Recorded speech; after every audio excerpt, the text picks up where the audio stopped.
১৯০৫ সালের বঙ্গভঙ্গ কেবল একটি প্রশাসনিক বিভাজন ছিল না, এটি ছিল কলকাতা কেন্দ্রিক অভিজাত শ্রেণীর অর্থনৈতিক ও সামাজিক আধিপত্যের বিরুদ্ধে পূর্ব বাংলার অবহেলিত মুসলিম সংখ্যাগরিষ্ঠ জনগোষ্ঠীর জেগে ওঠার এক রাজনৈতিক সম্ভাবনা। ঢাকাকে রাজধানী করায় এই অঞ্চলে শিক্ষা, কর্মসংস্থান ও স্বশাসনের যে নতুন সুযোগ তৈরি হয় তাকে পূর্ব বাংলার মানুষ স্বাগত জানায়। অপরদিকে কলকাতা কেন্দ্রিক প্রভাবশালী শ্রেণী তাদের প্রতিপত্তি খর্ব হওয়ার আশঙ্কায় শুরু করে স্বদেশী আন্দোলন। যদিও এই আন্দোলনের চরিত্র ছিল জাতীয়তাবাদী, এর মূলে ছিল মূলত এক অর্থনৈতিক স্বার্থের সংঘাত। এই ঘটনার সুদূর প্রসারী প্রভাব পড়ে বাংলার রাজনীতিতে। বঙ্গভঙ্গকে রক্ষা করতে এবং মুসলমানদের স্বার্থ তুলে ধরতে ১৯০৬ সালে ঢাকায় প্রতিষ্ঠিত হয় মুসলিম লীগ।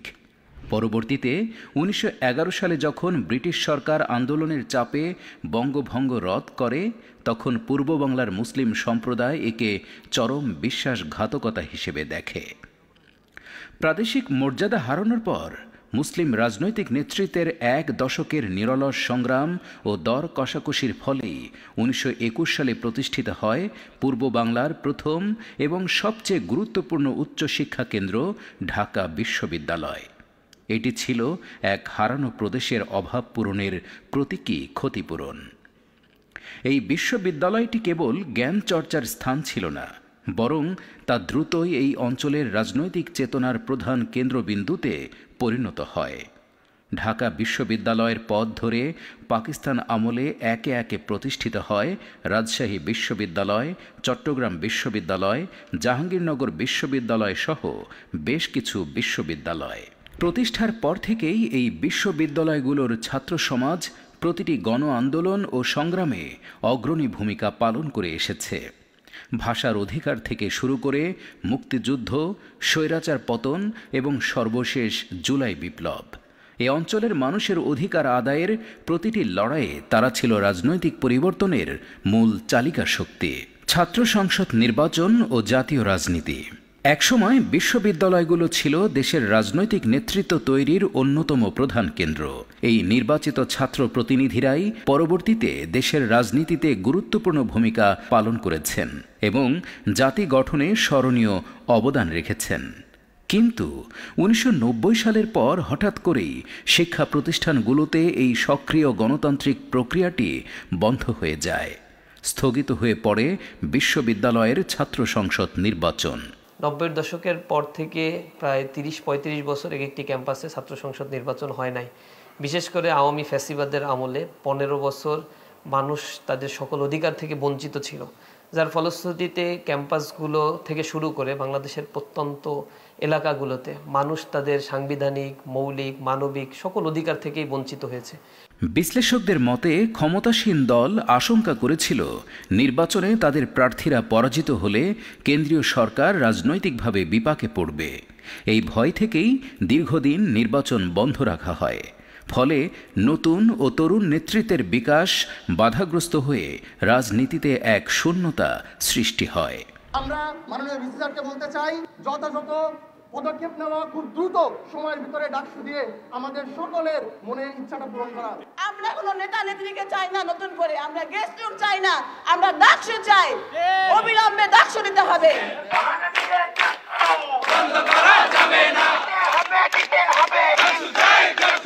ডাকসু নির্বাচন যদি না হয়, এদের বিরুদ্ধে অবশ্যই আমরা ব্যবস্থা গ্রহণ করব।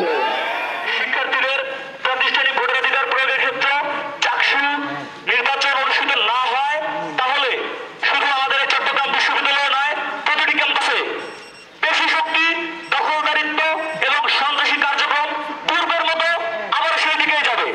৫ই আগস্টের ঐতিহাসিক বিজয়ের পর ছাত্র সমাজ দেশের রাজনৈতিক নেতৃত্বে যে দীর্ঘদিনের শূন্যতা বিরাজ করছিল তা গভীরভাবে উপলব্ধি করতে সক্ষম হয়। দীর্ঘদিন ধরে নির্বাচন বন্ধ থাকার ফলে গণতান্ত্রিক অধিকার থেকে বঞ্চিত সকল শিক্ষার্থীরা ঐক্যবদ্ধভাবে বিশ্ববিদ্যালয় প্রশাসনের ওপর ব্যাপক চাপ সৃষ্টি করতে শুরু করে, যার মূল দাবি ছিল অবিলম্বে ছাত্র সংসদ নির্বাচন অনুষ্ঠান করা। আমরা স্পষ্ট ভাষায় হুঁশিয়ারি করে বলতে চাই, আপনারা সাবধান হয়ে যান। যদি ডাকসু নির্বাচনের রোডম্যাপ পিছিয়ে দিতে কোনো ধরনের টালবাহানা করেন, আপনাদের পদত্যাগের দাবিতে শিক্ষার্থীরা আন্দোলনে চলে আসবে। ইসলামী ছাত্র শিবির ছাত্র সংসদ নির্বাচনের দাবিতে পরিচালিত আন্দোলনে গুরুত্বপূর্ণ এবং সক্রিয় ভূমিকা পালন করে। ছাত্র সংসদ নির্বাচন এটি শিক্ষার্থীদের দাবি এবং দীর্ঘদিন এই ছাত্র সংসদ নির্বাচন না হওয়ার পিছনে মূলত ফ্যাসিবাদী রাজনীতিটা দায়ী ছিল। আমরা খুব স্পষ্টভাবে বলছি যে ছাত্র সংসদ নির্বাচন দ্রুত হওয়া দরকার এবং এটার মাধ্যমে শিক্ষার্থীরা তাদের প্রকৃত প্রতিনিধি পাবে এবং যেই প্রতিনিধির দায়বদ্ধতা সকল শিক্ষার্থীদের কাছে থাকবে। কিন্তু আমরা দেখছি যে আমাদের বন্ধু প্রতিম সংগঠন তারাই নির্বাচন চায় না। যারা নির্বাচনের মাধ্যমে গণতন্ত্রের পথ উন্মুক্ত হোক তা চাননি, সেই প্রভাবশালী মহলটি উদ্দেশ্যমূলকভাবে নানা অজুহাত, কৌশল ও বাধা সৃষ্টি করে বারবার নির্বাচন প্রক্রিয়াকে ভেস্তে দেওয়ার চেষ্টা চালিয়েছে।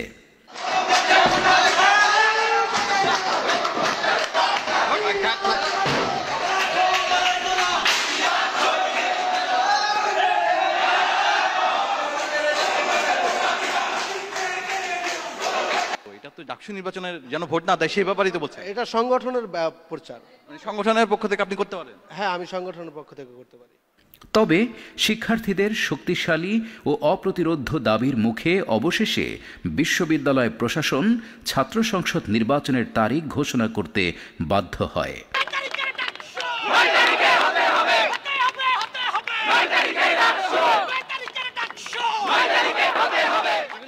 একটা অস্থিতিশীল পরিবেশ তৈরি করেছে একটি চক্র। ঠিক সেম ভাবে ঢাকা বিশ্ববিদ্যালয়েও ডাকসুকে কেন্দ্র করে একটি অস্থিতিশীল পরিবেশ তৈরি করার ষড়যন্ত্র করা হচ্ছিল দীর্ঘদিন ধরে, সেটি সক্ষম হয়নি। আজকেও চেষ্টা করেছে। আমাদের কাছে এখন খবর এসছে ডাকসু নির্বাচন 9 সেপ্টেম্বরই হবে। এর আগে যে রায় দেওয়া হয়েছে সেটা স্থগিত। দীর্ঘ বছর পর শিক্ষার্থীরা তাদের পছন্দের নেতৃত্বকে গণতান্ত্রিক প্রক্রিয়ার মাধ্যমে নির্বাচন করার সুযোগ পাওয়ায় ক্যাম্পাসের রাজনীতিতে এক নতুন উদ্দীপনা ও প্রাণ চাঞ্চল্য ফিরে আসে। অবশেষে বহুল প্রতীক্ষিত ছাত্র সংসদ নির্বাচনের কার্যক্রম শুরু হয়। প্রায় 3 দশক পর এই নির্বাচন অনুষ্ঠিত হওয়ায় সারা দেশের মানুষের দৃষ্টি নিবদ্ধ ছিল বিশ্ববিদ্যালয়গুলোর দিকে।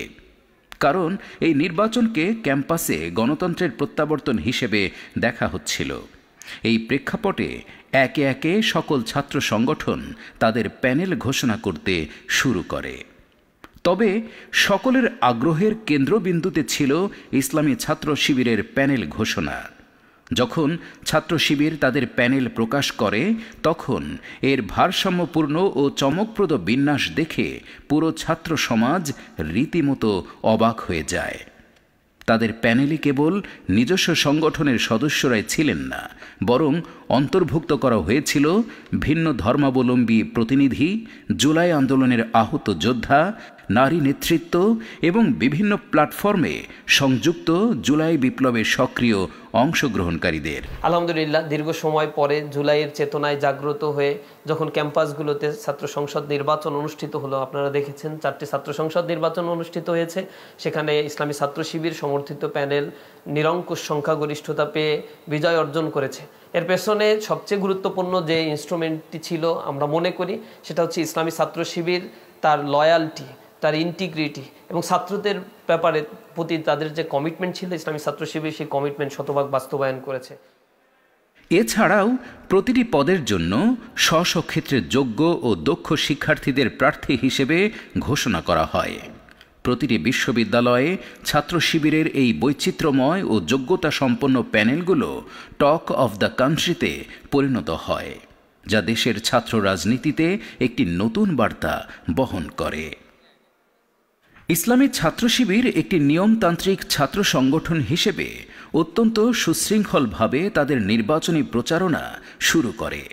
কিন্তু গণতন্ত্রের এই উৎসবে প্রথম থেকেই নেমে আসে বাধার কালো ছায়া। প্রার্থীদের বৈধতা নিয়ে হীন ষড়যন্ত্র থেকে শুরু করে ঢাকা বিশ্ববিদ্যালয়ে প্রথম দিনেই শিবির সমর্থিত প্যানেলের ব্যানারগুলো হিংসাত্মকভাবে ছিঁড়ে ফেলা হয় এবং তাদের প্রার্থীদের ছবিতে কালি লেপে বিকৃত করে দেয়া হয়। এই ন্যাক্কারজনক ঘটনা সাধারণ শিক্ষার্থীদের মনে তীব্র ক্ষোভ সৃষ্টি করে এবং ছাত্র শিবিরের প্রতি সহানুভূতি আরও বাড়িয়ে তোলে। জুলাই বিপ্লবের পরে আমাদের যে প্রত্যাশা ছিল যে ছাত্রদের প্রতিনিধিত্ব মূলত প্রতিষ্ঠা হবে, আমাদের কিন্তু একটা টার্গেট ছিল যে শিবির জিতে আসবে সব জায়গায়। এটা যত না বড় টার্গেট ছিল, তার চেয়ে বড় টার্গেট ছিল ছাত্ররা যে ভোট দিচ্ছে এই ভোটের যাতে প্রতিফলন নির্বাচনে উঠে আসে। এটাই ছিল আমাদের সবচেয়ে বড় চাওয়া পাওয়া। আমাদের যারা প্রার্থী ছিল, যারা ক্যান্ডিডেট ছিল, তাদের বিরুদ্ধে অনেক ধরনের অপপ্রচার চলে এবং আপনারা দেখতে পাবেন যে একদিন এরকম হয় যে ঢাকা বিশ্ববিদ্যালয়ের চারুকলায় সেখানে হচ্ছে যে আমাদের যে ফেস্টুন টাঙানো হয়েছিল সেইগুলো মূলত নষ্ট করে দেয়া হয় এবং আমরা এখানে দেখতে পাই যে তাদের একটা বিকৃত চরিত্র, যারা হিজাব পরে বা যারা বোরখা পরে, বিশেষ করে নারীদের ছবি সেখানে বিকৃত করা হয়। সবচেয়ে উদ্বেগের বিষয় ছিল ছাত্র শিবির সমর্থিত প্যানেলের নারী নেত্রীরা শিকার হন নির্লজ্জ সাইবার বুলিংয়ের। তবে ছাত্র শিবির এই সকল অপপ্রচারের জবাব দিয়েছে নিয়মতান্ত্রিক ও গঠনমূলক উপায়ে।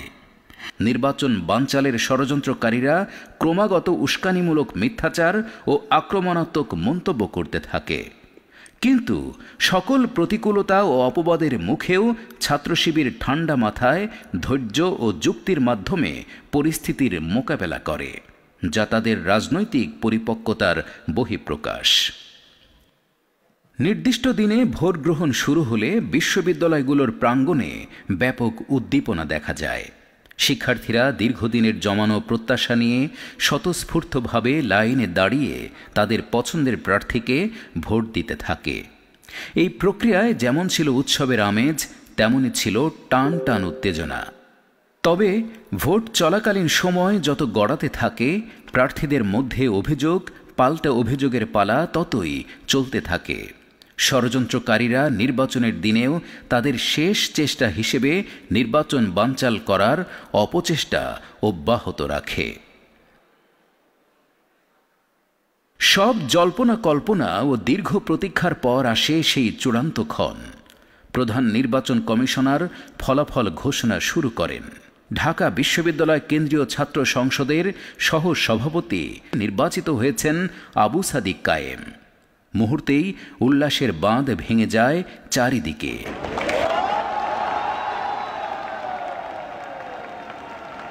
এটি কেবল একটি ভোটের ফল ছিল না, এটি ছিল ছাত্র সমাজের এক ঐতিহাসিক অশ্রুসিক্ত বিজয়।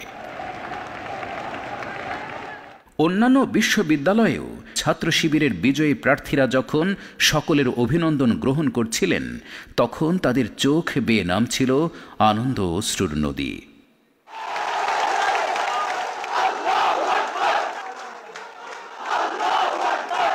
এই বিজয় যেন এক কঠিন সত্যকে প্রতিষ্ঠা করল, যে ক্যাম্পাসে একসময় মত প্রকাশ করাও ছিল অপরাধ, যেখানে ছাত্র শিবির পরিচয়ে মানুষ হত্যা করা কোনো অপরাধ বলে গণ্য হতো না, সেই প্রাঙ্গণেই শিক্ষার্থীরা আজ গণতান্ত্রিক রায়ের মাধ্যমে ছাত্র শিবিরকেই তাদের প্রতিনিধি হিসেবে বরণ করে নিয়েছে। 5ই আগস্টের পরে যে ছাত্র সংসদ নির্বাচনগুলো হয়েছে, এই নির্বাচনে আপনি একটা জিনিস লক্ষ্য করবেন যে এখানে ছাত্রদের মধ্যে থেকে তারা তাদের যে নেতৃত্ব বাছাই করেছে, এই নেতৃত্বের মধ্যে তারা কোয়ালিটিকে বেস করে কিন্তু নেতৃত্ব বাছাই করছে। কে কোন সংগঠন থেকে আসছে, কে কোন রাজনৈতিক পরিচয়ে আসছে, আসলে সেটাকে তারা বেশি গুরুত্ব দেয় নাই। তারা দিয়েছেন যে আসলে এখানে আমাদের যে নেতৃত্ব হবে, এই নেতৃত্বের কোয়ালিটিটা কেমন, তারা কি কথা বেশি বলে না কাজ বেশি করে, এই বিষয়গুলো কিন্তু লক্ষ্য করেছে। শহীদ আব্দুল মালেক, শহীদ নোমানি সহ অগণিত শহীদ ভাইয়ের রক্তে ভেজা এই ক্যাম্পাসগুলোতে আল্লাহু আকবার ধ্বনি যখন প্রকম্পিত হয়, তখন বিজয়ীদের চোখ থেকে ঝরে পড়া অশ্রু যেন শহীদদের আত্মত্যাগকে স্মরণ করিয়ে দিচ্ছিল। এ এক নতুন ইতিহাসের সূচনা, যেখানে তারুণ্যের শক্তি ন্যায় ও সত্যের পক্ষেই রায় দিয়েছে। শিবির প্রতিষ্ঠার পর থেকে 2024 সাল পর্যন্ত কিছু সময় বাদ দিয়ে ইসলামী ছাত্র শিবিরকে বিভিন্ন ক্যাম্পাসে হত্যাযোগ্য হিসেবে উপস্থাপন করা হয়েছিল। ঢাকা বিশ্ববিদ্যালয়ের অসংখ্য ভাইকে অমানবিক জুলুমের শিকার হতে হয়েছে। আপনারা জেনে থাকবেন যে জাহাঙ্গীরনগর বিশ্ববিদ্যালয় ছাত্র শিবিরের কামরুল ইসলাম ভাইকে মৌলানা ফাসেনে হলের 332 নম্বর রুমে নিয়ে রাতভর নির্যাতন করে সকালবেলা তাকে হত্যা করা হয়। চট্টগ্রাম বিশ্ববিদ্যালয়ে আমাদের 10 জন ভাইকে শহীদ করা হয়েছে। সর্বশেষ 2014 সালে শাহ আমানত হলের সেক্রেটারি এবং মৃত্তিকা বিজ্ঞান বিভাগের মেধাবী শিক্ষার্থী মামুন হোসেন ভাইকে তার হলের সামনেই তাকে জবাই করে হত্যা করা হয়। এবং ছাত্র শিবিরের ইতিহাসে সবচেয়ে বড় দায়িত্বশীল শরীফুজ্জামান নোমানি ভাই, যিনি রাজশাহী ইউনিভার্সিটির সেক্রেটারি ছিলেন, 2009 সালে ওনাকে পরিকল্পিতভাবে ক্যাম্পাসের মধ্যে হত্যা করা হয়েছে। নির্বাচন পরবর্তী কার্যক্রম। একটি শিক্ষার্থী বান্ধব বিশ্ববিদ্যালয় গড়ে তোলার যে অঙ্গীকার বাংলাদেশ ইসলামী ছাত্র শিবির নির্বাচনকালীন সময় করেছিল, সেই প্রতিশ্রুতির বাস্তব রূপ আজ দৃশ্যমান হয়ে উঠেছে। ছাত্র শিবিরের নির্বাচিত প্রতিনিধিরা দায়িত্ব গ্রহণের পর থেকেই শিক্ষার্থীদের কল্যাণ, নৈতিক উন্নয়ন এবং একাডেমিক পরিবেশ পুনর্গঠনের লক্ষ্যে পুরোদমে কাজ শুরু করেছেন। বিশেষ করে ঢাকা বিশ্ববিদ্যালয়ে ডাকসু শিক্ষার্থীদের জন্য যে সকল কল্যাণমূলক উদ্যোগ নিয়েছে তা ইতিমধ্যেই শিক্ষার্থী মহলে ব্যাপকভাবে প্রশংসিত হয়েছে। আবাসিক হলগুলোর বিভিন্ন সমস্যার সমাধান, নিরাপদ ও হয়রানিমুক্ত ক্যাম্পাস নিশ্চিতকরণ এবং শিক্ষার্থীদের স্বাস্থ্যসেবার মতো বাস্তবমুখী পদক্ষেপগুলো ছাত্র রাজনীতিতে এক নতুন দৃষ্টান্ত স্থাপন করেছে। ডাকসুর এই সফল কর্মকাণ্ডের পথ ধরে এখন জাহাঙ্গীরনগর বিশ্ববিদ্যালয়, চট্টগ্রাম বিশ্ববিদ্যালয় এবং রাজশাহী বিশ্ববিদ্যালয়ে তাদের নিজ নিজ ক্যাম্পাসে কার্যক্রম শুরু করেছে। একটি অংশগ্রহণমূলক, জবাবদিহিমূলক শিক্ষাঙ্গন গড়ে তোলার পথে এগিয়ে যাচ্ছে। এর ফলে দেশের উচ্চশিক্ষা প্রতিষ্ঠানগুলোর ছাত্র রাজনীতিতে এসেছে ইতিবাচক পরিবর্তন।